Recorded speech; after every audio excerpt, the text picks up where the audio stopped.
Study IQ IAS, अब तैयारी हुई अफोर्डेबल। अगर हम सब अपने बचपन के दिनों में जाकर देखें तो हम ये पाएंगे कि हम सबके मोहल्लों में किसी न किसी राहुल, महेश या सतीश जी का किराना स्टोर हुआ करता था, जहां हमारे आसपास रहने वाले सभी लोग अपने महीने के राशन से लेकर अपनी जरूरत का सारा सामान उन्हीं की शॉप से लिया करते थे। साथ ही मोहल्ले के बहुत से परिवारों का तो वहां खाता भी चलता था, जिसे मंथ ऑन मंथ सेटल कर दिया जाता था।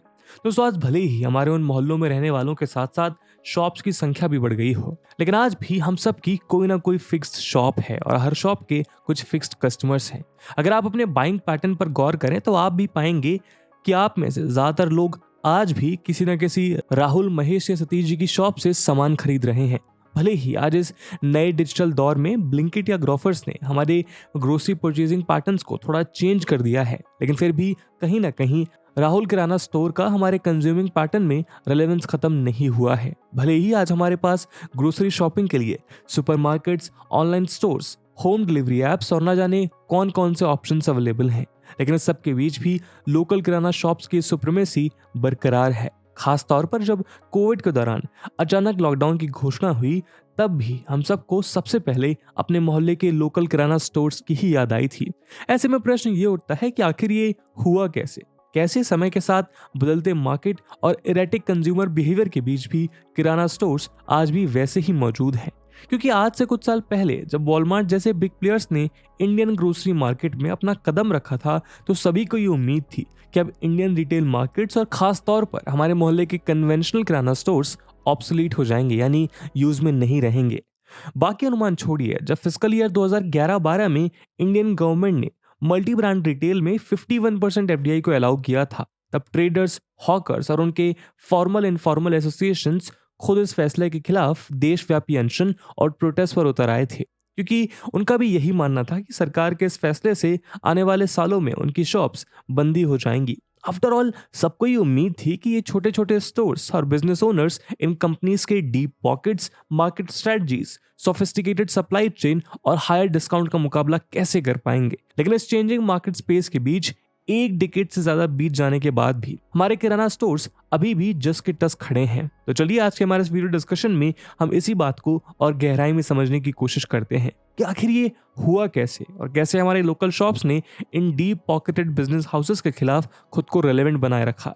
What is the reason behind this powerful kirana economy? लेकिन आज का हमारा ये डिस्कशन शुरू करने से पहले मैं आपको बता दूं कि इस वीडियो की इंपॉर्टेंस यूपीएससी मेंस के जीएस पेपर 3 के इंडियन इकोनॉमी सेक्शन के लिहाज से काफी इंपॉर्टेंट है। इसके बारे में हम वीडियो के अंत में और भी बात करेंगे, पर फिलहाल के लिए अपने डिस्कशन को हम आगे बढ़ाते हैं। दोस्तों, आप सब ने स्टडी IQ के फाउंडेशनल बैचेस को बेशुमार प्यार और भरोसा दिया, और इसी ट्रस्ट, इसी जीत की तैयारी को कंटिन्यू रखने के लिए अब स्टडी IQ ने प्रण लिया है कि यूपीएससी CSE 2024 में आपको अपने कंपटीशन से आगे रखने के लिए और आपके सिलेक्शन को इंश्योर करने के लिए स्टडी IQ अपना life foundation pre plus mains batch लेके आया है 2024 यूपीएससी एग्जाम के लिए। इन बैचेस में दोस्तों आपकी तैयारी के हर एक डायमेंशन को एक्सटेंसिवली कवर किया जाएगा, और इसके लिए आपको मिलेगा 1000+ आवर्स का लाइव कंटेंट, जिसमें एनसीईआरटी से लेकर रेफरेंस बुक, प्रीलिम्स के लिए प्रैक्टिस क्वेश्चंस, मेंस के answer writing practice, weekly revision test, hand written notes और आपकी प्रिपरेशन में हर कदम आपके साथ चलने के लिए 1-to-1 मेंटोरशिप। और दोस्तों, ये सब कुछ आपको मिलेगा 18,999 के सुपर डिस्काउंटेड प्राइस पे, अगर आप AG live coupon code use करते हैं। दोस्तों, बैचेस में एडमिशन की लास्ट डेट 16 मार्च है, जिसमें क्लासेस की टाइमिंग इवनिंग 6 PM रहेगी। तो अब आप भी पूरे देश के एस्पिरेंट्स के साथ बोलिए कि अब तैयारी हुई अफोर्डेबल स्टडी IQ के साथ। दोस्तों, अगर हम बीते कुछ समय में इंडियन रिटेल मार्केट के मार्केट साइज के ग्रोथ की बात करें तो हम ये पाएंगे कि जहां ये मार्केट 2008-9 में $275.8 बिलियन का हुआ करता था, तो वहीं 2020 तक इसका साइज बढ़कर $800 बिलियन हो चुका है। यही कारण है कि भारत आज दुनिया का 4th लार्जेस्ट रिटेल मार्केट है। इसके बारे में फॉरेस्टर रिसर्च का यह दावा है कि इस मार्केट के 2025 तक $1.1 ट्रिलियन से $1.3 ट्रिलियन हो जाने की उम्मीद है, जबकि इस इंडियन रिटेल मार्केट का 65% का शेयर अकेले ग्रोसरी का है। यही कारण है कि हर मार्केट प्लेयर इस सेक्टर में इन्वेस्ट करना चाहता है, फिर चाहे वो लीडिंग इंटरनेशनल रिटेलर्स हो, बिगेस्ट इंडियन कॉन्ग्लोमरेट्स हो या फिर फर्स्ट टाइम एंटरप्रेन्योर्स। इसी के चलते वॉलमार्ट, कैरेफोर, टेस्को, स्पार, नान्स ग्रुप, टाटा, बिरला, आरपीजी, रिलायंस और अडानी भी ग्रोसरी रिटेलिंग के इस मैदान में उतर चुके हैं। वहीं अगर हम करंट स्टेटस की बात करें तो इंडिया की investment promotion arm invest India के मुताबिक आज इंडिया का रिटेल मार्केट सेक्टर उसकी जीडीपी यानी ग्रॉस डोमेस्टिक प्रोडक्ट में 10% से ज़्यादा कंट्रीब्यूट करता है। मगर आपको ये जानकर आश्चर्य होगा कि बिग मार्केट प्लेयर्स द्वारा एस्टैब्लिश्ड मॉडर्न ट्रेड स्टोर्स की मौजूदगी के बीच भी आज इंडिया में 15 मिलियन से ज़्यादा किराना और नेबरहुड स्टोर्स ऑपरेट कर रहे हैं। लेकिन उससे भी ज़्यादा चौंकाने वाली बात यह है कि आज इंडिया के ग्रोसरी स्टोर मार्केट का 88% इन्हीं अनऑर्गेनाइज किराना स्टोर्स ने ही कैप्चर किया हुआ है। साथ ही इंडिया की 8% वर्कफोर्स भी इसी सेक्टर में एम्प्लॉयड है। हालांकि ये बात सही है कि बीते एक दशक में मॉडर्न ट्रेड स्टोर्स ने भी मेट्रो सिटीज से टियर 2 टाउन्स की ओर एक्सपेंशन किया है और आज वो रिटेल मार्केट में 10% शेयर रखते हैं।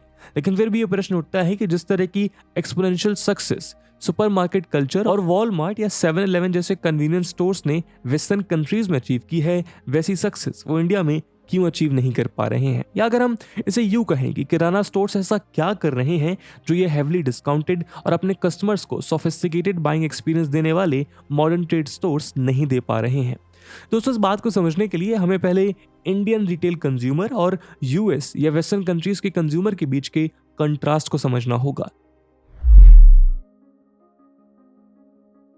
दोस्तों, अगर हम वेस्टर्न कंट्रीज में चल रहे इन मॉडर्न ट्रेड स्टोर्स के मॉडल को इंडियन पर्सपेक्टिव से एनालाइज करें तो हम पाएंगे कि इंडियन सोसाइटी एंड इकोनॉमी एक मल्टी लेयर्ड कॉम्प्लेक्स सेटअप में ऑपरेट करती है। उदाहरण के लिए अगर हम वेस्टर्न कंट्रीज जैसे यूएस की पॉपुलेशन पर नजर डालें तो हम पाएंगे कि यहाँ ऑलमोस्ट 83% पॉपुलेशन अर्बन एरियाज में रहती है, जिससे यहाँ मॉडर्न ट्रेड स्टोर्स सेटअप करना और उनकी सप्लाई चेन स्टैब्लिश करना इजी है। साथ ही अर्बन लिविंग पॉपुलेशन से यहाँ हाई सेल वॉल्यूम को मेंटेन रखना भी आसान है। जबकि वर्ल्ड बैंक के 2021 के एस्टिमेट के अनुसार इंडिया की महज 35% पॉपुलेशन अर्बन एरियाज में रहती है। ऐसे में इंडिया के रूरल डोमिनेटेड सेटअप में मॉडर्न ट्रेड स्टोर्स की चेन को मास स्केल पे सेटअप कर पाना नामुमकिन है। हालांकि दुनिया की लार्जेस्ट रिटेल चेन वॉलमार्ट ने इंडिया के 10,000 से कम पॉपुलेशन वाले स्मॉल टाउन्स में ऑपरेशन स्टार्ट करके इनिशियल सक्सेस जरूर अचीव की थी, लेकिन इन मार्केट में ऑर्डर वॉल्यूम बेहद कम है। ऐसे में लंबे समय तक ऑपरेट करते हुए इस बिजनेस मॉडल को प्रॉफिटेबल बनाए रख पाना एक मुश्किल काम है। यही कारण है कि इंडिया की स्मॉल टाउन और रूरल सेंट्रिक जनता किराना स्टोर्स पर ही रिलाई करती है। वहीं दूसरी ओर ये बात भी सही है कि 2022 में इंडिया ने highest number of billionaires add किए थे। साथ ही यहाँ दुनिया का 3rd बिगेस्ट स्टार्टअप इकोसिस्टम भी डेवलप हो रहा है।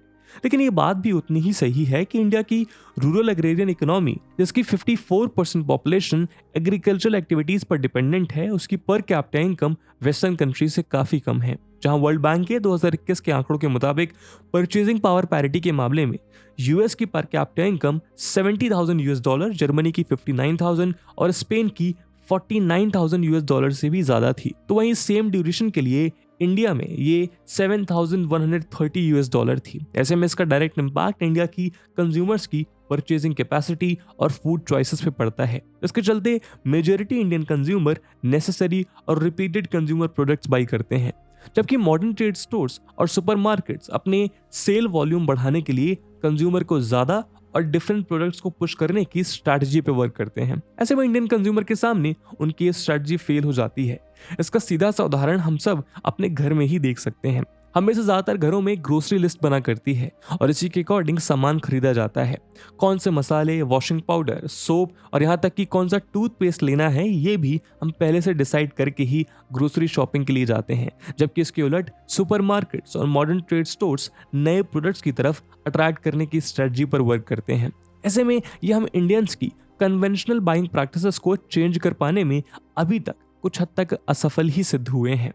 इसके अलावा अगर हम एक्सपर्ट्स की माने तो इंडियन कंज्यूमर के लेस डाइवर्स कंजम्पशन पैटर्न का एक बड़ा कारण यहाँ का क्लाइमेट और वुमेन का lower rate of workforce participation है। दरअसल इकोनॉमिक सर्वे 2022-23 के अकॉर्डिंग इंडिया में 2020-21 में female labour force participation rate 25.1% था, जबकि यूएसए में ये 57% और यूरोपियन कंट्रीज जैसे स्वीडन, पोर्टुगल इत्यादि में ये 75% से भी ज्यादा है। ऐसे में जहां इंडियन फैमिलीज में ज्यादातर विमेन होम मेकर की भूमिका में है, कन्वेंशनल होम कुक्ड फूड ही कंज्यूम किया जाता है। वहीं दूसरी ओर इन कंट्रीज में रेडी टू ईट और रेडी टू कुक मील्स का इस्तेमाल होता है। इसके अलावा इंडियन हाउसेज में कुकिंग के लिए डोमेस्टिक हेल्प हायर करने का कॉन्सेप्ट भी प्रचलित है, जबकि वेस्टर्न कंट्रीज में इस तरह होम बेस्ड कुक्स हायर करना सोशियो इकोनॉमिक कल्चर का पार्ट ही नहीं है। इस वजह से फ्रोजन और कैंड फूड अब तक इंडियन किचन के सेंटर स्टेज तक नहीं पहुंच पाया है। साथ ही अगर आप इंडियन कस्टम्स पर गौर करें तो आप पाएंगे कि हमारे यहाँ फ्रोजन और चिल्ड फूड को स्टेल या बासा माना जाता है।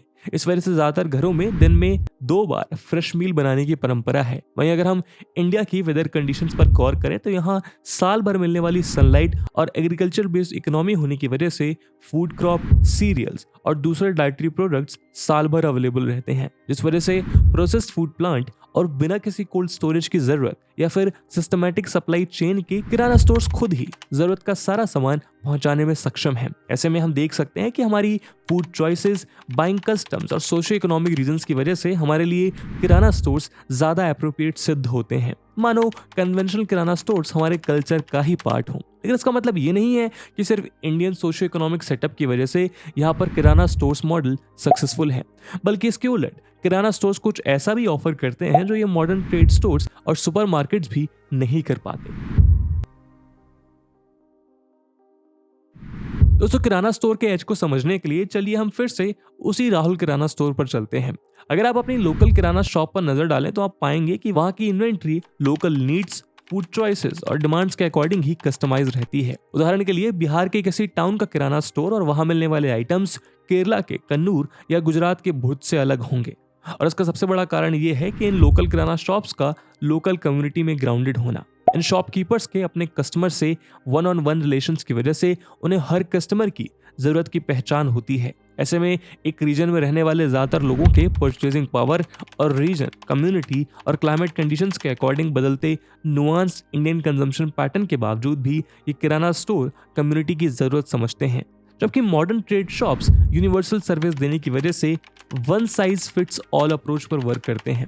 ऐसे में किराना स्टोर्स को अपने कस्टमर बेस की रिक्वायरमेंट की बेहतर जानकारी के कारण low cost of supply chain, availability of localise merchandise और लिमिटेड इन्वेंट्री की वजह से ये किराना शॉप्स लो मार्जिन पर भी प्रॉफिटेबली रन कर जाते हैं। उदाहरण के लिए अगर आप एक सुपर स्टोर जाएं तो आपको वहां 20 तरह के सोप्स आसानी से देखने को मिल जाते हैं। ऐसे में इतनी इलाबोरेटिव सप्लाई चेन और इन्वेंट्री मैनेज करना एक डिफिकल्ट टास्क है। लेकिन हमारे मोहल्लों में स्थित किराना स्टोर्स अपने एक्सपीरियंस और इनफॉर्मल कस्टमर एनालिसिस की मदद से अपने आसपास की कम्युनिटी की परचेजिंग पावर और मोस्ट प्रोबेबल चॉइसेस को समझते हैं। ऐसे में वो लिमिटेड इन्वेंट्री मेंटेन करके ही मोस्ट कस्टमर सेटिस्फैक्शन अचीव कर लेते हैं। वहीं किराना और मॉडर्न ट्रेड स्टोर्स के बिजनेस मॉडल में एक बड़ा अंतर है। अगर आप इंडियन फैमिलीज के फूड पैटर्न पर गौर करें तो आप पाएंगे कि ये हाईली नुआंस्ड है। उदाहरण के लिए हम में से ज्यादातर लोग व्रत के दौरान सिंघाड़े का आटा, कुट्टू का आटा या साबूदाने जैसे प्रोडक्ट कंज्यूम करते हैं। इसी तरह आपको लिट्टी चोखा की लिट्टी बनानी है तो आपको सत्तू की जरूरत पड़ेगी। अगर आपको कोई ट्रेडिशनल स्वीट डिश बनानी है तो शायद आपको शक्कर के बूरे की जरूरत पड़े। ऐसे में इंडियन कल्चरल डाइवर्सिटी के चलते पैदा होने वाले इस तरह के नुआंस रिक्वायरमेंट्स को लोअर प्रॉफिट मार्जिन पर भी पूरा कर पाना किसी भी सुपरमार्केट के लिए आसान नहीं है, और यही किराना शॉप का सबसे बड़ा एज है। इसके अलावा किराना शॉप्स में कस्टमर को एक पर्सनल टच भी मिलता है।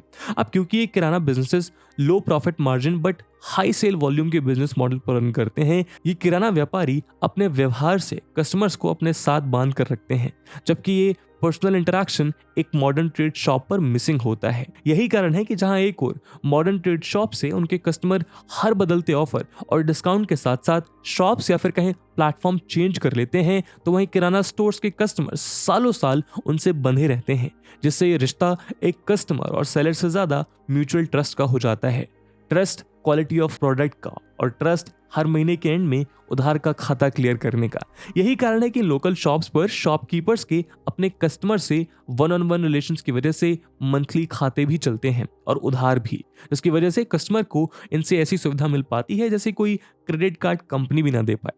लेकिन इंडिया के परंपरागत किराना स्टोर्स को केवल इन डीप पॉकेटेड रिटेल स्टोर से ही compete नहीं करना पड़ रहा, बल्कि रिटेल ग्रोसरी मार्केट में एक नया कॉम्पिटिटर भी उतर आया है। तो चलिए किराना स्टोर के इस नए कॉम्पिटिटर के बारे में भी जान लेते हैं।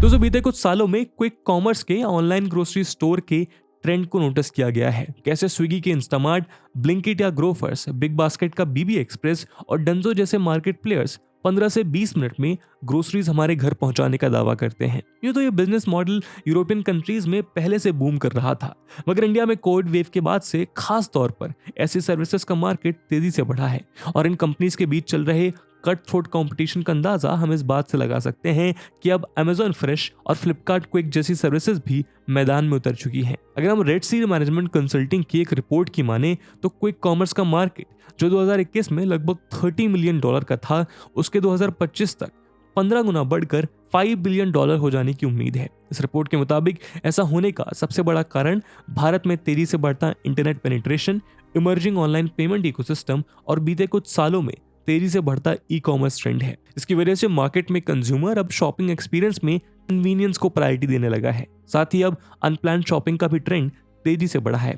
आफ्टर ऑल, सब यंगस्टर्स महीने भर की लिस्ट बनाकर एक बार मार्केट जाने के बजाय इम्पल्सिव इंस्टेंट शॉपिंग में बिलीव करते हैं। ऐसे में मार्केट एक्सपर्ट्स का मानना है कि इस डाइवर्ट होते कंज्यूमर बेस से किराना स्टोर्स को कुछ कंपटीशन तो जरूर फेस करना पड़ रहा है, लेकिन फिर भी इस बदलते मार्केट ट्रेंड और कंज्यूमर्स के चेंजिंग बाइंग पैटर्न के बीच भी हमारे परंपरागत किराना स्टोर्स स्ट्रांगली खड़े दिखाई देते हैं।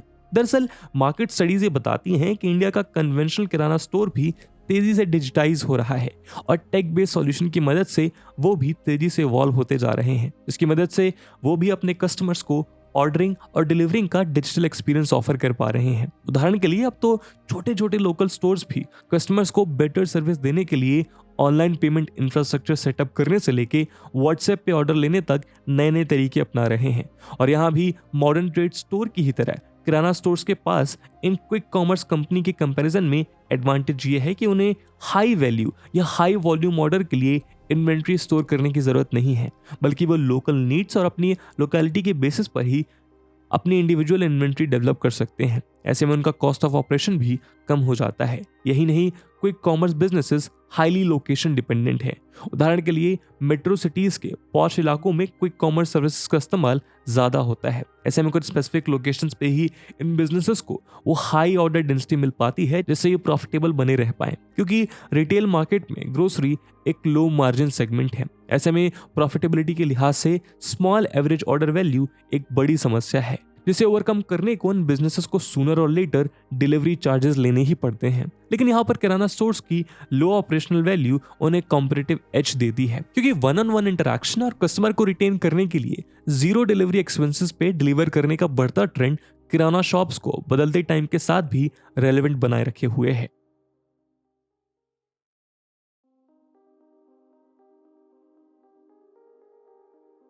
दोस्तों, एक्सिस माई इंडिया द्वारा किए गए कस्टमर सेंटिमेंट इंडेक्स से ये पता चलता है कि इंडियन हाउस होल्ड स्पेंडिंग बीते एक साल में ही 59% से बढ़ी है। लेकिन इसके बाद भी यही सर्वे ये भी बताता है कि आज भी 86% इंडियन हाउस होल्ड अपनी डेली ग्रोसरीज लोकल किराना स्टोर से ही लाना पसंद करते हैं। ऐसे में आने वाले समय में देखना दिलचस्प होगा कि किस तरह हमारे बचपन की यादों के साथ जुड़े ये किराना स्टोर्स अपनी सुप्रीमेसी इन मॉडर्न और पावरफुल प्लेयर्स के सामने बरकरार रख पाते हैं, या फिर ये ट्रेंड बदलेगा। लेकिन आप अपना ओपिनियन कमेंट सेक्शन में शेयर करना मत भूलिएगा।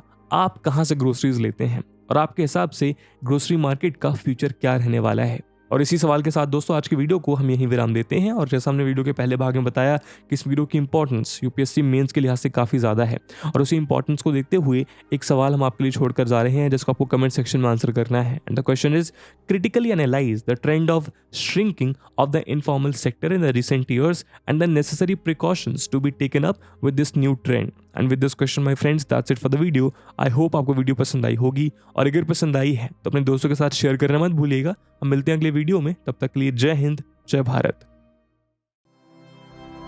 स्टडी IQ IAS, अब तैयारी हुई अफोर्डेबल।